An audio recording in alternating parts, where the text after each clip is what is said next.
Well, a warm welcome to everyone. My name is Keith Mines. I'm the Director for Latin America at the U.S. Institute of Peace, and I'm joined here today by the President's Senior Advisor on Latin America and Hemispheric Policy, Juan Gonzalez. A warm welcome to you, Juan. USIP was established in 1984 as a nonpartisan public institution dedicated to preventing, mitigating, and resolving violent conflicts abroad. And we're active in 8 countries in the hemisphere and very excited to host this important discussion today. So we have limited time, and we hope to get a few minutes of Q&A, so we wanted to just dive in, if that's okay, Juan. Sure. So we're coming up to the midpoint in President Biden's term, and I wondered if you could talk in general about where we are in terms of U.S. policy in the hemisphere, any surprises, pleasant or not so pleasant? It's a good question. So first, Keith, thanks for the invitation. And the USIP is a beautiful building that during the pandemic has not been used as often as it should be on topics that I think are incredibly important around the world, but particularly in the Western Hemisphere, given everything that we're facing. So I think it's important for you to use the convening kind of power of the institution to have these conversations. Look, I'll tell you that a lot of what is happening in the region we expected would happen. Not we expected, but we, when we came in, thought, what is the likelihood of South America changing because of the electoral dynamics? And we looked at the potential election of, regardless of who won in Colombia, what that would mean for Colombia-Venezuelan relations, the potential of a Lula election or a continuation of Bolsonaro. How are we going to navigate the relationship with Mexico? Obviously, Haiti is always one of these issues that I think is has challenged administrations in the international community for decades.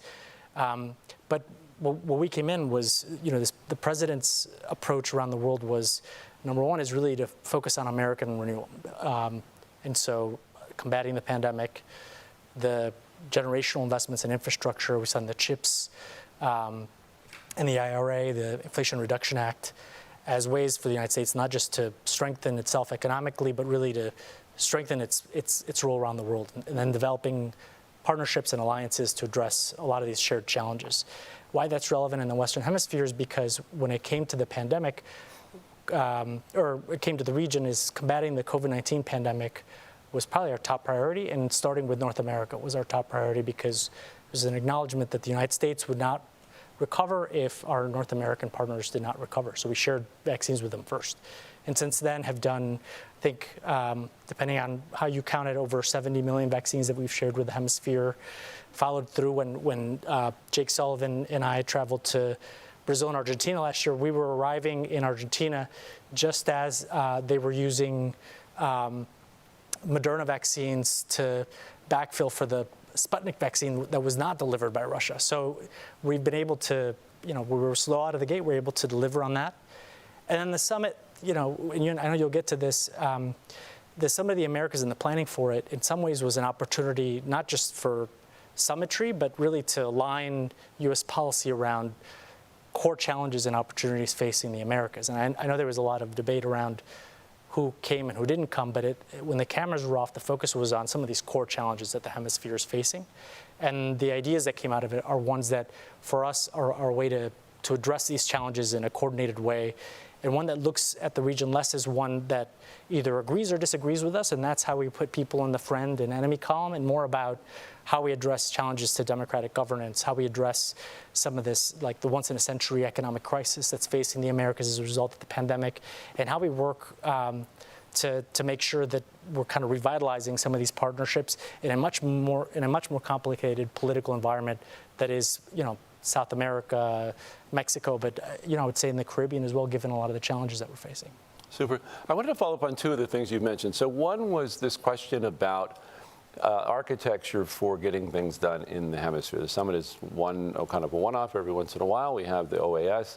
But what do you see as the key architectural challenges? And I wanted to ask if you ever wake up and say, I wish we had X to help us to get things done in the hemisphere, not just U.S. policy tools, but a hemispheric tool that would help us to drive better unity, better coordination across the hemisphere?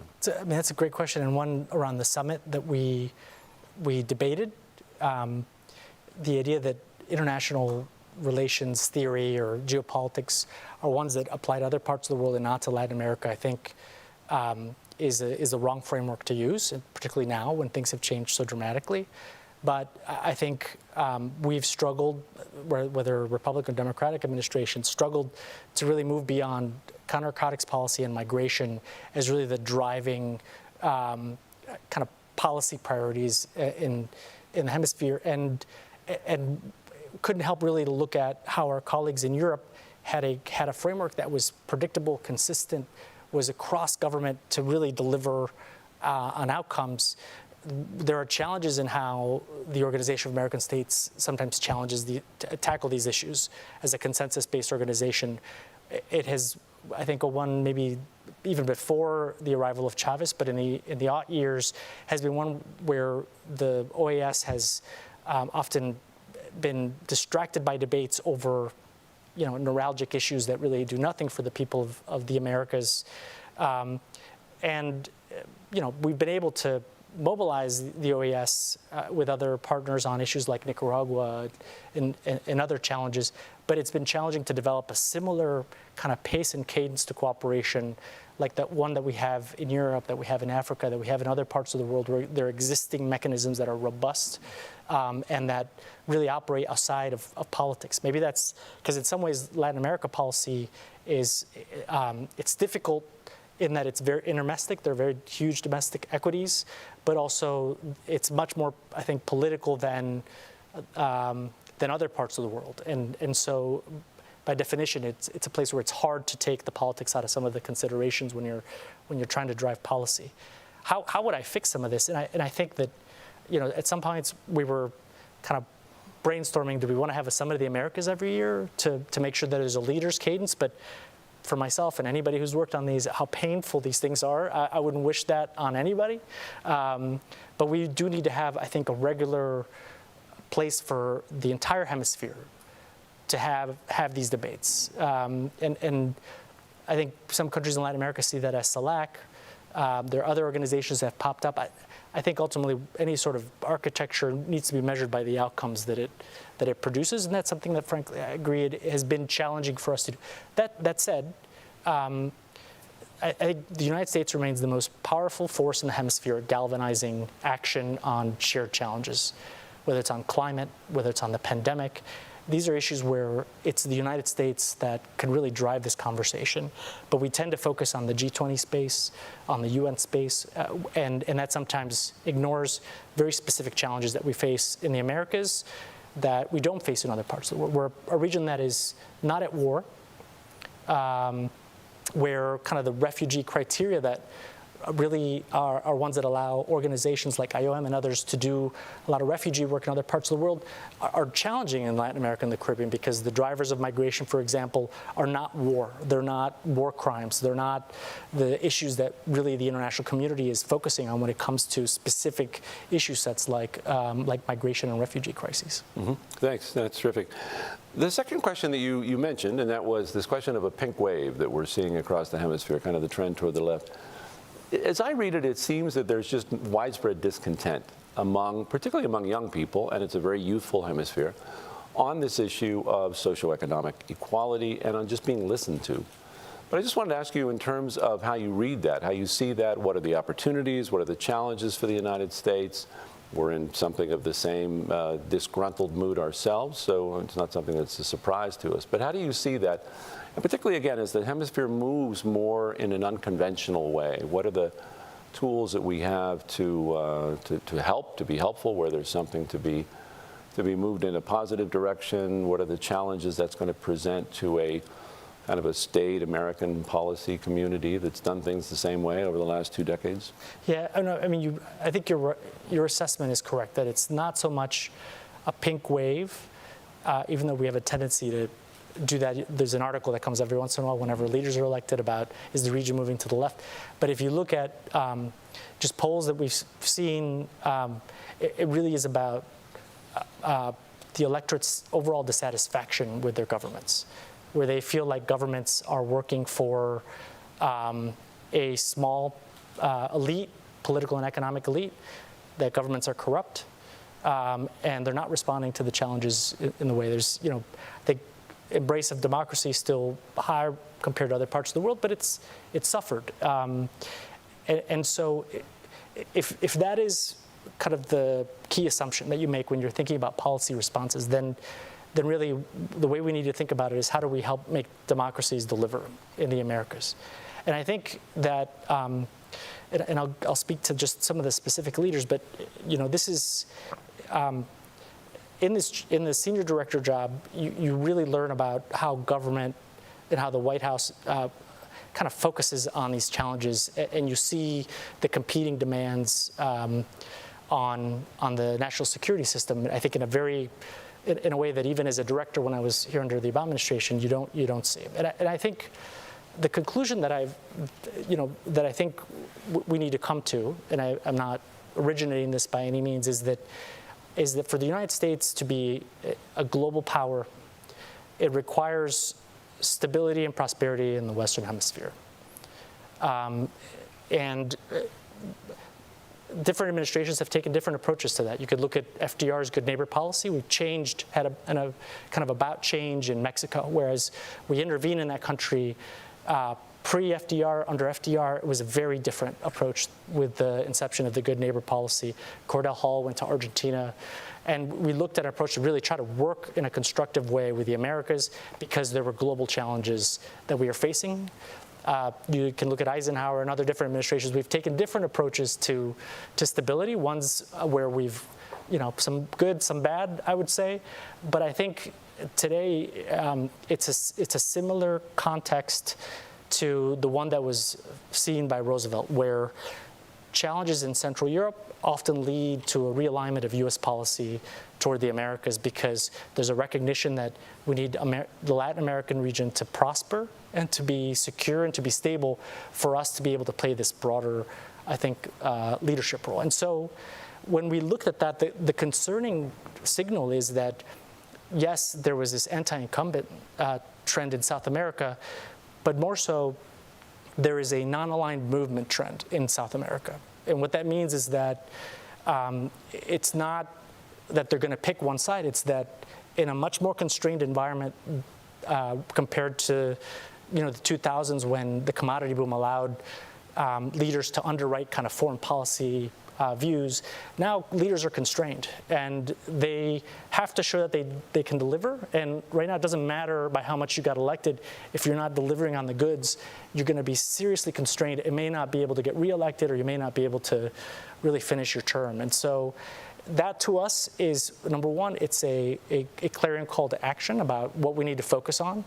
Less about whether or not you agree with us, but more so about how you're elected and how you govern democratically, but then ultimately trying to help leaders govern. I'll get the Boric example. I know Boric is very popular internationally, but if you look at what they're trying to do, in Chile in some ways, regardless of what you think about the draft constitution that failed, what Chile is trying to do is, as opposed to Boric trying to change the rules of the game so he can stay in power, as opposed to doubling down on an approach of the past of you're either free market or you're like far left progressive that really ignores some of these principled stances just so that somebody's aligned with their perspective. What the Boric team has done is they've tried to take away a Pinochet-era constitution that was not working for the people of Chile. And the question is, how does government respond?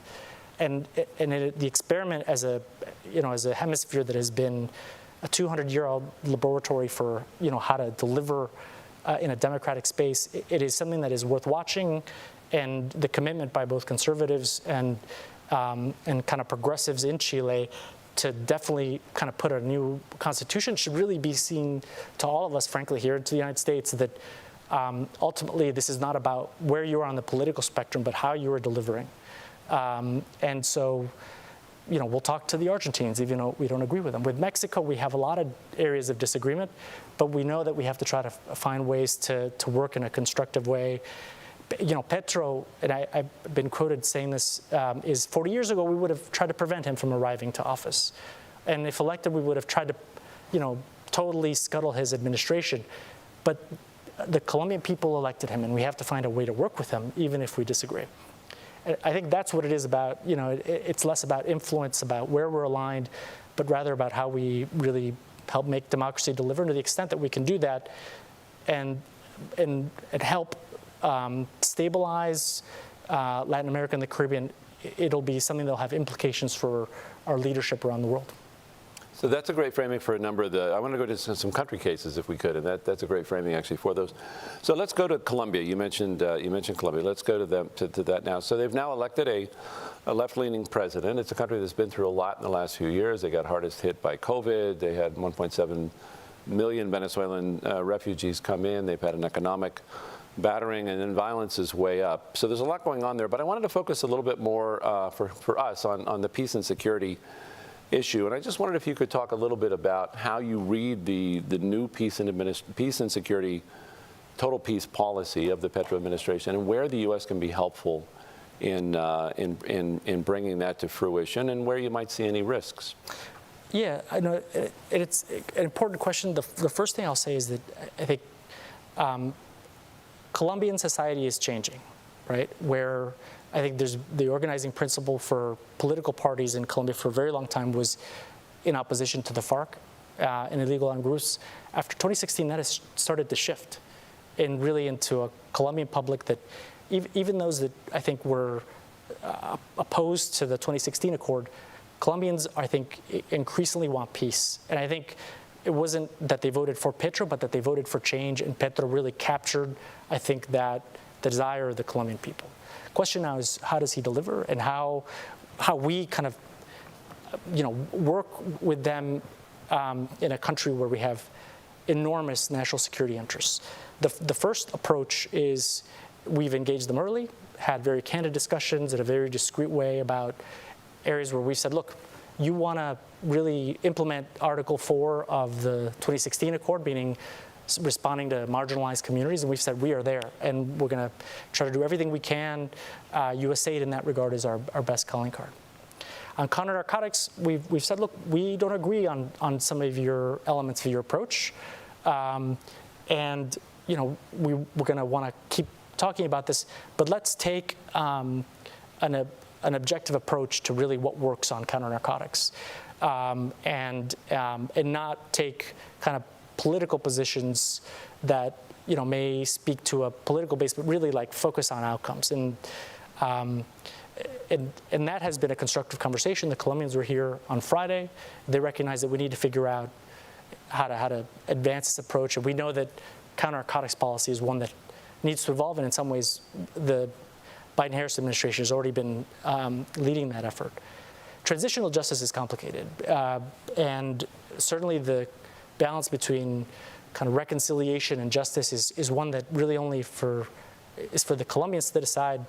Previous Colombian administrations have availed themselves of transitional justice mechanisms. I actually found out recently that my great-great-great-grandfather, as a Colombian American, was a general in the Liberal Army during the Civil Wars, and they had a transitional mechanism where they had to actually disclose kind of what they were involved in, and that's how we found a record of that.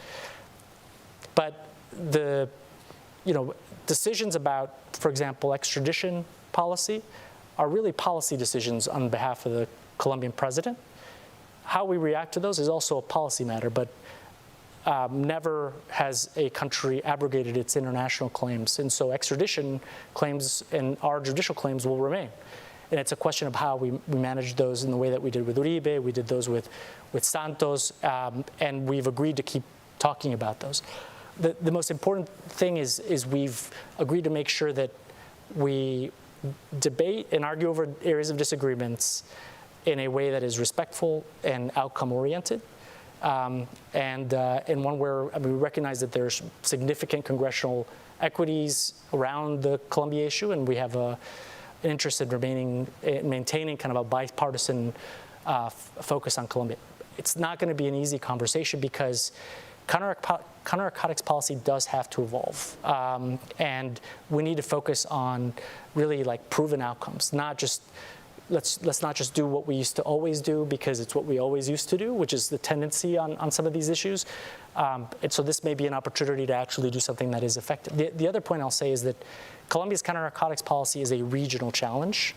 and particularly nowadays when there's been this move toward fentanyl, the fentanyl trade is going to completely change the counter-narcotics game, because we're not talking about tons, we're talking about envelope full of kind of material that is being trafficked. Some of it's coming from China, some of it's coming from the US into Mexico, and that requires us to be less about eradicating a field and more about the value chain of drug production in a way that we need to be much more effective, and frankly, we've not been very good at, I think, in the past. I'm conscious of time, but I did want to follow up with one other question on Colombia. So with regards to an ELN peace process, does that excite you? Does that make you nervous? How do you read that? Well, just like, and I was fortunate to be in the White House when the Santos administration was considering engaging in talks with the Revolutionary Armed Forces of Colombia. And I think our approach now is the same as back then, which is, let's see what this looks like. Mm-hmm. Because this could be a serious thing that could help get Colombia closer to peace, or it could be political theater. And so, it is very much in our interest for Colombia to be in a sustainable peace. But issues of transitional justice, the 2016 accord was the first under the Rome Statute, which I think is something that needs important to be considered. And ultimately, what is the agenda, and where are they headed, I think is really going to be important. But ultimately, I think we want to support a Colombian-led process. A Colombia peace is, I think, probably a huge boon to U.S. interests, and it's something that I think we need to find a way to support if it is a serious process. Mm-hmm. So let's pivot, if we could, to Central America. There's been a lot of hemispheric capital that the administration's placed on Central America. No silver bullets, but we have talked about root causes and trying to get to the bottom of some of the issues in Central America. So I just wondered if you could give an assessment of, again, midterm. Where is the strategy? What do we have left to do? Are there places where, with the patient application of resources and programs, you can see progress and success? That's a great question. I'll say maybe two things. The first is that I think we knew this, but it's become very clear, is that the migration challenge in the northern part of Central America is it's not going to be fixed with foreign assistance. We've committed $4 billion over 4 years. That's not going to be what fixes the problem. It's important, but it's not going to be what fixes the problem. And in that regard, the vice president has brought I think, a very new approach that is exciting, which is what is the role of the private sector? At a time when we're sanctioning a lot of people for human rights violations and for corruption, her theory of the case is, well, private sector can be a change agent if we clearly articulate the profit proposition to transparency. Not just kind of the off-takers, the companies like Walmart that are hiring people, but also companies that are mobilizing capital have a powerful say in really the direction of countries that a lot of times the economic interests are very narrow and controlled by a small group of people.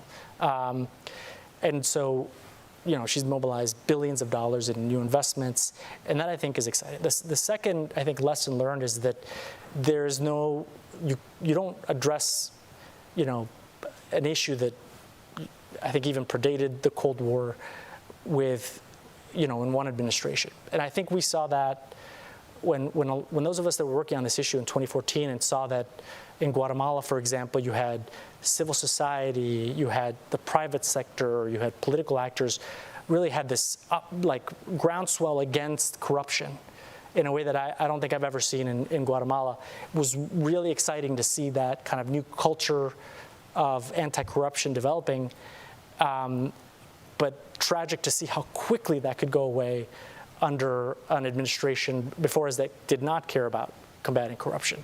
And now just how deep in the hole this issue is. In the past, what we've done is we've said, well, look, as long as they're aligned with our interests on migration or X, Y, and Z, we won't take corruption as seriously, right? It won't become an issue that, I think the conclusion we've arrived to is that corruption is a core driver of migration.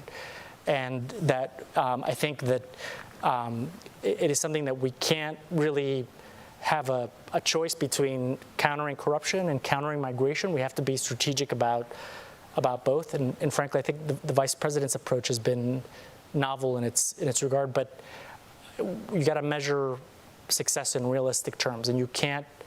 The U.S. can't fix those countries, full stop. Foreign assistance isn't going to be the answer, and it's going to take time. But I think we need to really be in kind of undeterred in the anti-corruption area. Thanks.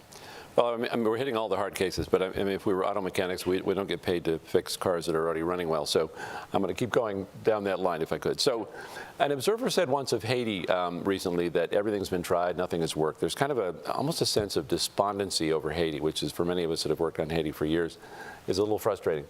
But Haiti's needs are so important. It's an outsized country in terms of the level of pain that it's feeling. I just wondered if you could talk a little bit about things the U.S. could do or is doing to help Haiti achieve a reset. Yeah, I mean, Haiti's is I would say the one issue that keeps me up at night, or that I'll wake up with and think about just the horrible humanitarian crisis that's taking place in the country. And look, I don't agree with, I think, this assessment that we've tried everything and not everything has worked, because frankly, I feel like there is a lack of ambition and new thinking on Haiti, right? Traditionally, and if you look at just previous Democratic and Republican administrations on Haiti, decisions, for example, and I'm not saying this is something we're thinking about, but questions about international intervention are rarely followed up by, why is that necessary? And what is the objective and outcome of such an exercise? Usually it's to go in and preserve a short-term interest and not to tackle what have been some of these long-standing challenges in the country. Right now, if you look at the protests that are taking place as a result of the end of fuel subsidies, they are financed by economic actors who stand to lose money from the reduction in subsidies. These are people that often don't even live in Haiti. Have mansions in different parts of the world, and are paying for people to go out in the streets.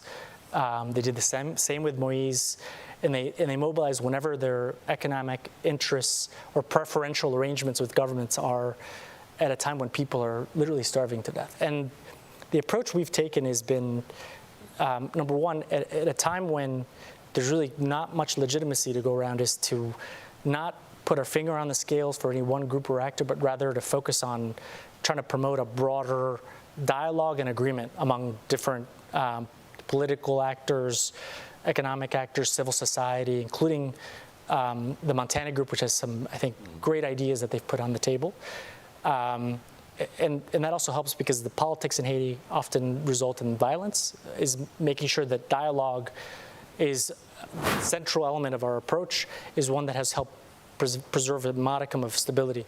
The other has been to try to strengthen the Haitian National Police so that an international presence is not necessary. That is challenging and a long-term undertaking. The other has been increasing significantly humanitarian assistance to the country, but the challenge remains that the assistance isn't getting to a lot of these communities. You go to humanitarian agencies aren't able to really go into neighborhoods like Martissan, where that are gang controlled. The gang element is one that is evolving and it is increasingly concerning, because whereas gangs used to be a national phenomenon, as they've grown, they've concentrated in urban areas and in their control of mobility corridors. Kidnapping has become rampant, and so it's become a fairly urban phenomenon. But the gangs are probably as big as they've ever been, and right now the violence, I think, rivals the Duvalierist period, and there's just no, I think, easy answer to this. I don't think anybody wants to get to a point, including Haitians, of having the return of a MINUSTA. So the question is, short of that, what is something that we can do? And I think a lot of commentators think that there's an easy fix. There really is not an easy fix in Haiti. I also think just leaving it up to Haitians to resolve their problems is also, I think, a line that I think ignores really, really concerning and deteriorating situation inside the country. So the police, HMP, then gets control of the gangs, opening the space for dialogue, ultimately election, I guess. At the very least, so we used to in the past focus on elections as an outcome, but the reality right now is how can you have elections in Haiti? I mean, it's not our call, but we've been really internally talking about helping establish the conditions that would allow free and fair elections throughout the country. But right now, if you have an election, maybe 5% of the people will vote. As in the past, you've had leaders come in with 10% of the vote. Is that legitimacy?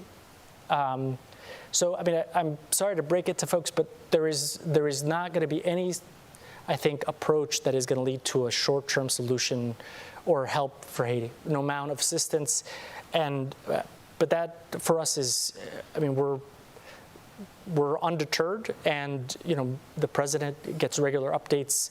We're constantly talking about how we can actually help the people of Haiti and help actually lead toward some sort of broad agreement that leads less to legitimacy and more to the credibility that I think a government would need to deliver for the people of Haiti. And we're hoping to try to make progress in kind of the diplomatic and international support route and strengthening the Haitian National Police to the point where you can get to a point where humanitarian assistance can enter undeterred throughout the country to address issues as basic as they have 60% food insecurity throughout Haiti. Let me turn to Mexico real quick. We just have two more, Mexico and Venezuela. But Mexico is always high, of course, on the list of priorities, unavoidable connections with the United States. To many outsiders, there seems to be kind of a tense relationship right now. But how much of that is a fraying in the relationship, and how much is just a normal give and take in a relationship of such complexity? I think it's the latter. And what I always tell people is that any sort of large relationships are going to have disagreements. The question is how you resolve them. I think in our case, sharing a border probably makes it even more difficult to get along sometimes. I think what we've done successfully is we've rebuilt the scaffolding of kind of institutional areas of collaboration. And these may sound like throwaway dialogues with fact sheets and joint, statements that come out on security, on economic cooperation, but they're producing results. There was a breakdown in law enforcement cooperation after the kind of Cienfuegos scandal, where the Mexicans weren't even talking to DEA. We've now started to kind of think about what do we want out of a security relationship, and how can we actually build this in a way that also recognizes that the U.S. has a responsibility here, given that weapons and bulk cash is smuggled down to Mexico. We should have it not just be about what Mexico's doing, but what we're doing together, and that is working. On the economic side, we had an excellent visit to Mexico 2 weeks ago, where there was this recognition that the CHIPS and the Inflation Reduction Act have created a huge opportunity for U.S.-Mexico cooperation on, for example, semiconductors, but that we need to move with a sense of urgency. And then, we have disagreements. The Chapter 31 consultations on energy are just that. They're consultations to try to work through some of these issues. And I'll say that there's the public kind of debates. I think those, whether you're looking at the Mexican press or the U.S. press, aren't always reflective of what has been a very active and constructive bilateral dialogue, certainly with clear areas of disagreement. I mean, everybody who followed the summit saw that López Obrador asked for Cuba to be invited. The president, he discussed it at one point, and the president took a month to make a decision on whether or not to invite Cuba, because he wanted us to consult. But ultimately, for him, the human rights situation is something that is in his blood, and there was no way that can reconcile having a country like Cuba at the Summit of the Americas when thousands of people are in jail simply for singing or for demanding greater freedoms.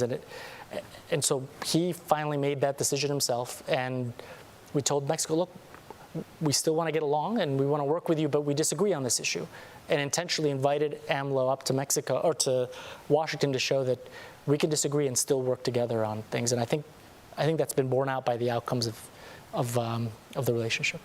So final case is Venezuela, and then we'll have a few minutes for questions, then I'll give you a chance at the end to kind of wrap up with any broader themes. But Venezuela, you and I have worked together on various pieces of Venezuela, and just wanted to give you a chance to give your vision for the country. A lot in play now that hasn't been in play before. The democratic opposition is much more realistic than they've been in the past.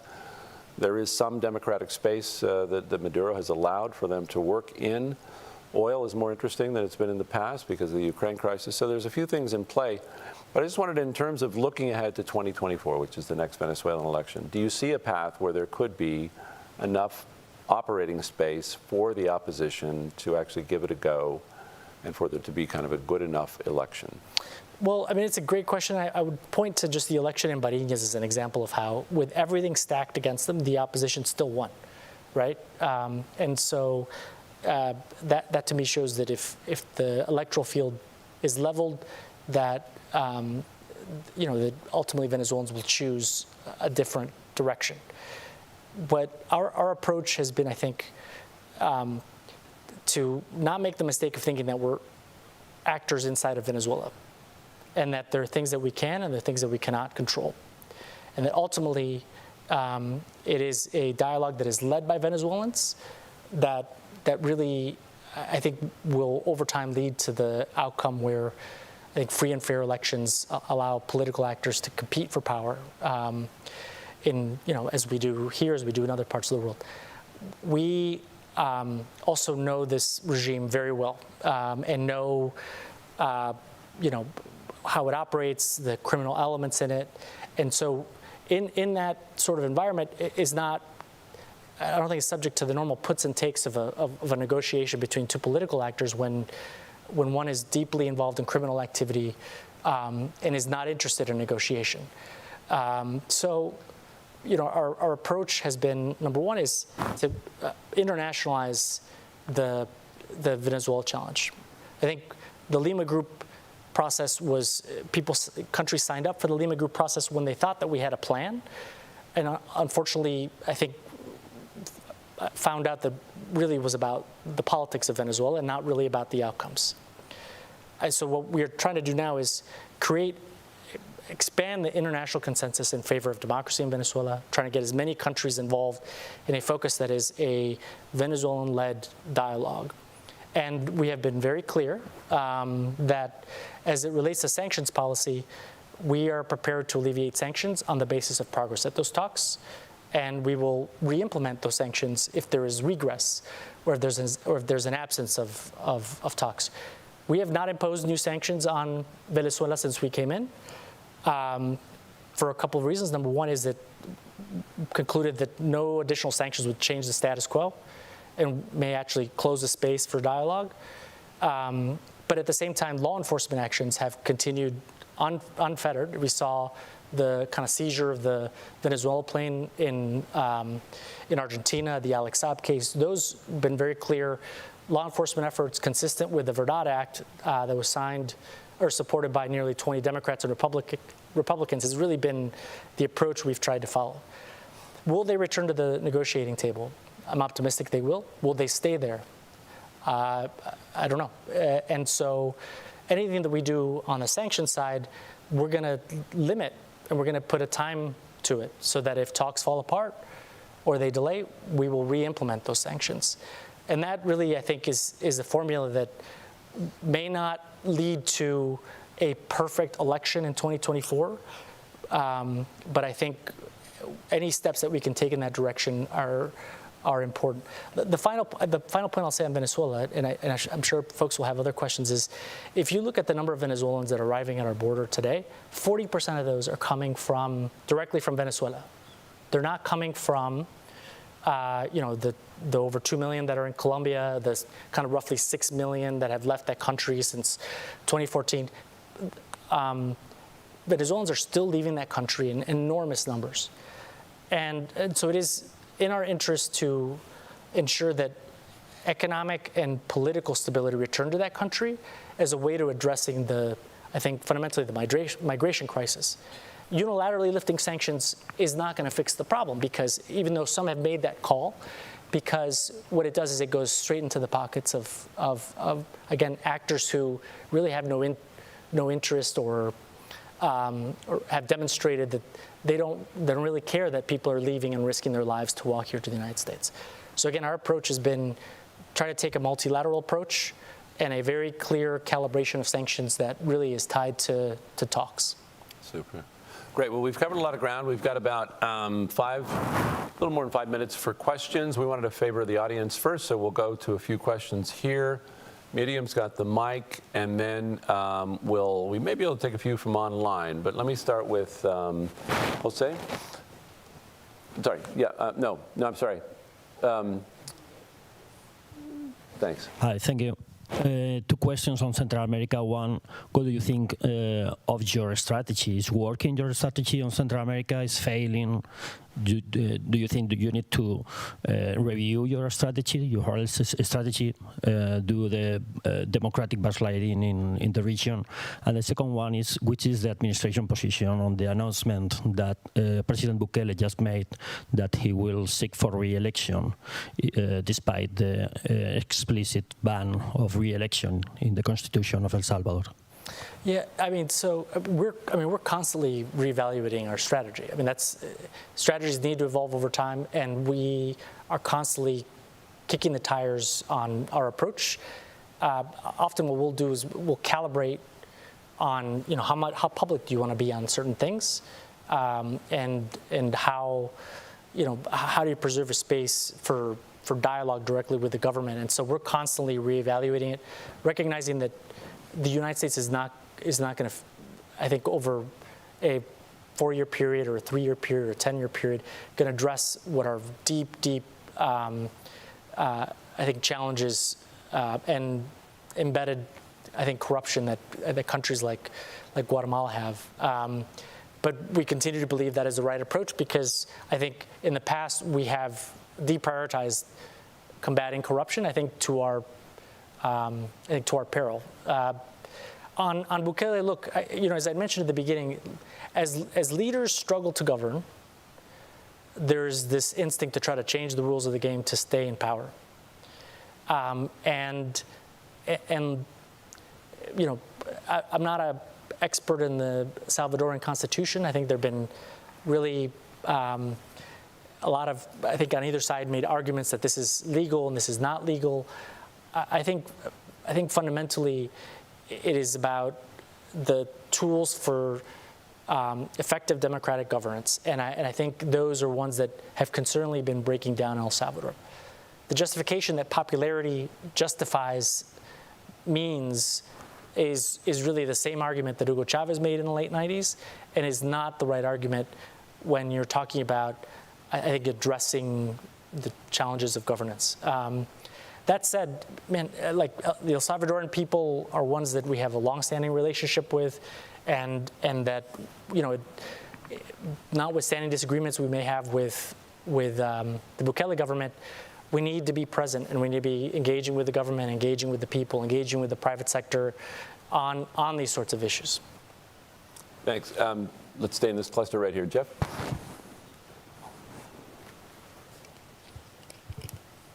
Sorry, thanks. So on Venezuela, we just saw in the hearing last week, Assistant Secretary Nichols mentioned preliminary talks in Caracas and Oslo between the regime and the delegation of the unitary platform. I'm just wondering, can you talk about how supportive the U.S. is of these preliminary talks and ways that the administration is thinking to move the ball forward and support that delegation? Thanks. Thanks, Jeff. So the humanitarian content of some of those conversations are ones that are basically picking up where they left off last October, where they kind of signed an MOU and agreed on kind of humanitarian accord. They're trying to take that up again. Ambassador Story has been really the point man with the Unity Platform, who are main interlocutors. Despite the speculation about my trip in March, the main message there, in addition to engaging on detained Americans, was to say that basically all sanctions were on the table, but that the conversation was not with us. It was with the Unity Platform. And that, we've been saying it publicly, but they wanted to convey this directly, that that the U.S. would reward progress at the talks by alleviating sanctions pressure if they return. So, we've been criticized for that. It was the right approach, but we remain incredibly supportive of a return to Mexico City. But ultimately, it's about outcomes, right? I think that if we see this scenario where there's grandstanding at the talks and then they walk away and want another alleviation of sanction to kind of go back, then it's not serious. We need to see not just a return to Mexico, but a clear vision for what they're going to produce over time. And we've been very clear. We're not going to be unilaterally lifting sanctions. We're going to be doing this on the basis of outcomes at the talks. Sorry, we'll stay here next to Jeff, and then we'll go behind. Thanks. Hi, this is Ana Mendez. I'm director for Central America at WOLA. There is a trend in Central America towards authoritarianism, and unfortunately we have seen that many countries, as Jose mentioned, in El Salvador and Guatemala, have followed the Nicaraguan playbook. So my concern is that we haven't seen any strong strategy from the U.S. government to prevent authoritarianism in the region. And so my question is, what is the U.S. strategy because I believe that the fight against corruption has reached a limit. So now we're not talking about anti-corruption mechanisms, but we're talking about how we defend the minimum. So that's my question. And then the second one, quick on Guatemala. In your own words, Guatemalan private sector is élites depredadoras. So what do you think about how the private sector and the economic elites in Guatemala can have an active role in preventing authoritarianism, or if they are part of this problem in the region, and how the U.S. engage with the private sector in Guatemala? Thank you. No, I mean, I would disagree with the premise that we don't have a strong strategy because, obviously billions of dollars in assistance, very high-level engagements, leadership by the vice president. I think where some of these will be areas of disagreement again is how vocal and public we are on some of these things. And I'll debate these with colleagues in the human rights sector where they'll say you're not being critical enough, and I'll say, well, look, sometimes we're not going to be critical, but we're going to make our actions speak for themselves, whether it's the angle list, whether it's other sort of sanctions, whether it's withholding assistance. And again, we're constantly calibrating this approach for effective outcomes and recognizing that this is a long-term, I think, undertaking. The issue of kind of preventing breakdowns in democratic regimes are issues that people much smarter than I really understand. It's just, obviously, it's very hard. And for us, again, it's an approach of engaging across government, civil society, and the private sector. On the private sector side, look, fundamentally, the vice president's approach is disruptive in a good way because you bring in new economic actors, you partner with those economic actors that are transparent, that want to invest in their country, that see governance as something that can really improve their bottom line, and those are the things that we are fundamentally doing. And when you have Fortune 100 and 500 companies saying, we will increase investment, but we also have kind of a culture of transparency that will entice or serve as an incentive for us to partner with other private sector actors. That'll take time, but it's something that I think is a solid concept to partner with the private sector, because I think it's wrong to ask a private sector actor to be involved in anything outside kind of what their comparative advantage is. So as long as you stay in really what the private sector does best, I think it's something that traditionally produces outcomes. But again, this is an area where Ricardo Zúñiga is the Principal Deputy Assistant Secretary. He's also still the Special Envoy for Central America. We are talking constantly with the Vice President, and as a team trying to figure out how we can adjust or adapt our approach. And that's something that on a regular basis, and obviously with input from all of you, have made adjustments and will continue to. So we're a couple of minutes over. We just have time for a couple more questions. Over here on the aisle. Oh, thank you, and good afternoon, everybody, and thanks to the USIP for this opportunity. My concern is the following. As we all know, last century we have a nuclear threat, a nuclear war in the United States when the missile crisis did occur. Right now, we have a point of gravity or nuclear possibility with Venezuela. If Russia or China which they already have military personnel on the ground, becomes a base, and then change the balance of power in the region by establishing a military base and a nuclear threat against the United States and the region? Yeah, I mean, that's a good question. I think that it's important. We haven't really talked about the role of external actors. And so as I think what Russia, in hindsight, has preparing to do in advance of its invasion of Ukraine was to prepare to actually promote a new Cold War with the United States in the region.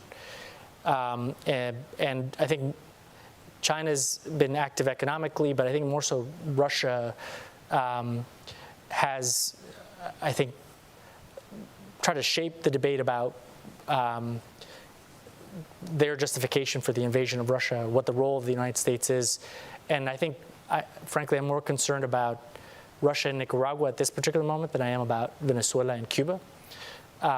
Because whereas I think my read, and this is something we watch very, very actively and closely, whereas the Cubans don't necessarily wish us well and disagree with us on a lot of things, they kind of know in some ways that there's a bit of a line. Same I think in Venezuela, that ultimately they want us to alleviate sanctions pressure. They know that becoming a military silo base for Russia would be something that would undermine their economic interests. Nicaragua, the gloves are off. And the things that they're doing in Nicaragua, when you're in this kind of situation where nobody in the hemisphere, including kind of governments to the left, support what Daniel Ortega is doing, that is a new kind of phase. Because usually there's, people on the left will give them a pass. But the role of Russia and the activities of Russia in Nicaragua, for me, are alarming. At the same time, Russia does not have the capability to do this right now. They will do a lot of, they will talk big, and they will say they're going to send strategic bombers as they have in Venezuela since before 2013, but they don't have the capability to really follow through on any of that. And I think in large part, the countries of the hemisphere don't want that to happen as well. But I think you're right to elevate this as an issue of concern, because at the end of the day, Venezuela would not be where it was were not for Chinese and Russian support. And I think that's something that cannot be ignored as you're thinking about really trying to encourage dialogue between the Venezuelan people. I mean, I'll say, and this is me speaking, is I'm sure the Russians saw the election in Barinas and said, whoa, we can't leave it to chance. I think inevitably it will try to make it more difficult in the next election. Thanks. So just one final question. We are out of time. Right here in front.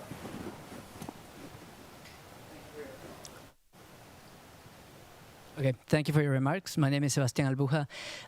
In addition to corruption as a key issue that is really eroding democracy and causing migration, as you mentioned, the other key one is citizen security. There's research, and we know from experience that when people are victimized by crime, when they're extorted or in any way victims of crime, they either seek to leave through migration or they lose trust in democracy and support the likes of Bukele and Bolsonaro. So it really is a key issue in terms of supporting the roots of democracy. I wonder if you have any thoughts about how to do citizen security better. There's a gamut of things that have been tried, from mano dura to community policing and everything in between.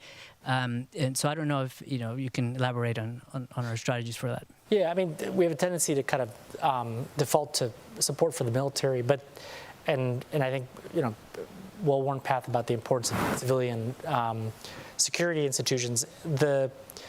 I'll say, and I won't answer your question, but I think to put a finer point on the challenge is that during the pandemic, what we saw was that criminal organizations took advantage of governments and security institutions being distracted to really expand their presence. And so during the pandemic period, drug trafficking organizations grew significantly and expanded. Mexico's presence in Colombia is concerning. The amount of Mexican cartels that are very active in Colombia are very concerning. Not just that, but obviously the migration challenge has also distracted security forces as they've tried to enforce their borders, have made it difficult to combat interdiction. you know, it comes down to, I think, and this is the question in Colombia, is about the presence of the state. It's not enough to completely switch your counter-narcotics approach if you're not going to have a kind of broad presence of the state, meaning not just security, but access to judicial institutions, access to health, and a presence that traditionally does not exist in entire parts of Colombia, parts of El Salvador, other places. That's an area where we, I think, have a comparative advantage and have a tried record, but it's, again, I think the success of Plan Colombia was one that we had a partner that rose to the level of the challenge, that the level of the commitment by the government and its leadership on these issues is determinant on really the success of the outcome. So there's no silver bullet to this issue. And again, it's not fundamentally an assistance question. I don't want to go on too long, but I didn't mention kind of the economic agenda. And in this regard, you know, when we came into the planning for the Summit of the Americas, we looked at some of the ambitions that Bill Clinton really laid out in 1994. And part of that was really a core focus on free trade as the dominant kind of trait in our economic policy that led to having more free trade agreements in the Western Hemisphere than any other part of the world. That has had positive outcomes, but it's also led to dislocations, has not addressed issues of inequality, and a whole host of, I think, economic challenges that the region is facing that are indirectly related to the security issues that you name. The Americas Partnership is one that looks at how you reform multilateral institutions like the IDB to not just address poverty and infrastructure, but look at expanding the provision of public goods. But also, how do you mobilize private capital in a way that helps startups and help address, I think, issues of inequality in the country, help with the technology adoption, help really facilitate the energy transition. But also, you know, we have this foundation of free trade agreements. How do you build on these free trade agreements to renew a social compact that has been lacking in Latin America, the role of government and democracies? These are questions about pre-distributional policies and how, in many ways, what the president is doing here in the United States, investing in working families, addressing issues of social justice and environmental justice, and investing in the future of our competitiveness. How do we help the countries of Latin America and the Caribbean really tackle these issues at a time when they're running out of time? I think are central to the whole democracy agenda. It's our China strategy, it's our migration strategy, and our ability to really deliver in a serious way on the economic agenda is in some ways going to be determinant of how the U.S. remains a relevant voice and actor in Latin America and the Caribbean. Because as I mentioned, when you have leaders that, even if they're elected democratically, really have to be pragmatic about the decisions that they make and the alliances that they make, we need to continue being that partner of choice. Well, I was going to give you a few minutes to wrap up, and you've just done that. So okay. That was tremendous. No, that was a great way to end this conversation. Tremendous engagement that we've had today, and I want to thank you for taking the time to join us here at USIP. I want to thank our events team and the Latin America team, Miriam Saikas, Carla Hauer, that were essential in putting this event together, and your team as well. And really, I think we covered a lot of really rich territory. There's a lot of things to follow from here. Thank you all for joining us, and hope to see you again soon. Thanks. Thanks, Keith.